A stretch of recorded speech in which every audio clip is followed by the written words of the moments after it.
Hello, hello. Good evening, good evening. Good evening mga ka-workers. Ayan, balik ko lang ulit ngayon ng bahay. Galing ako sa ibabaw ng Tumana Bridge. At sinifty ko na yung aking body na motor ko mga ka-workers. Dahil ito na naman ang sitwasyon natin ngayon sa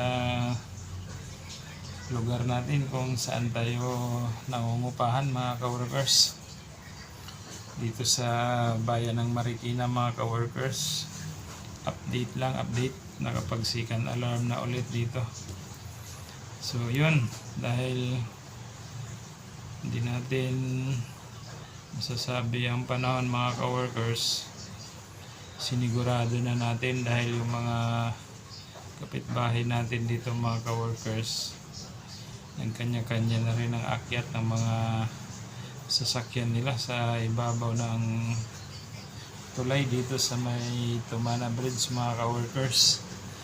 So yun, yung ating body ay naihatid na rin natin.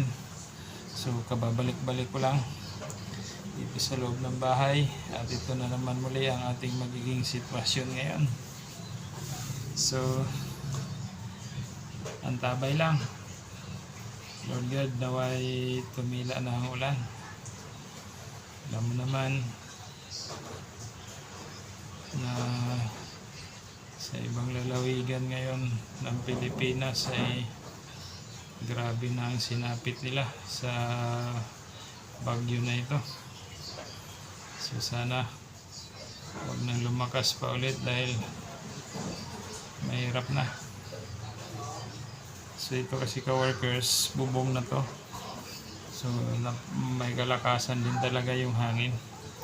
Yung kaluskos ng bubong natin ay pinapakiramdaman din natin, baka mamaya matuklap.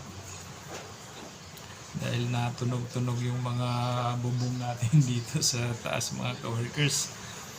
Kaya mayayari nito ngayon, tulog manok na naman tayo nito hanggat hindi pa talagang tumila ang ulan mga ka-workers.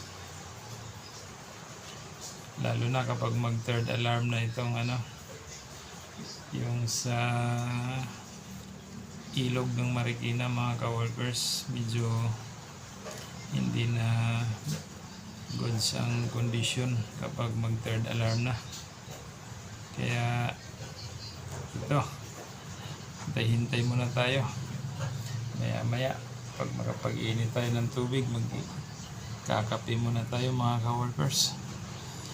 Habang magpapatuyo rin tayo ng buhok natin, basa. At buti na lang mga ka-workers, dumating na yung raincoat natin. Dahil kung nagkataon ay nako, isang sisiw talaga ang dating natin parati mga ka-workers.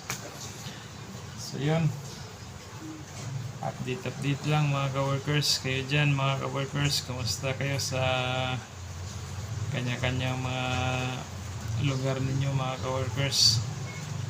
Ingat po. At hanggat ngayon hindi pa rin tumitila ang ulan. Kaya sinigurado na natin na yung body natin sa pangaraw-araw ay may safety na natin. Naway safety naman yun. Di baling basa yun ng ulan. Kasi marami rin ngayon ang mga nagsipag-akyatan na ng mga motorbike at saka 4 wheels sa Tumana Bridge mga ka-workers. So yun lang mga ka-workers. Update lang po muna tayo. Bye. Thank you so much. Ingat po kayong lahat dyan. Peace out.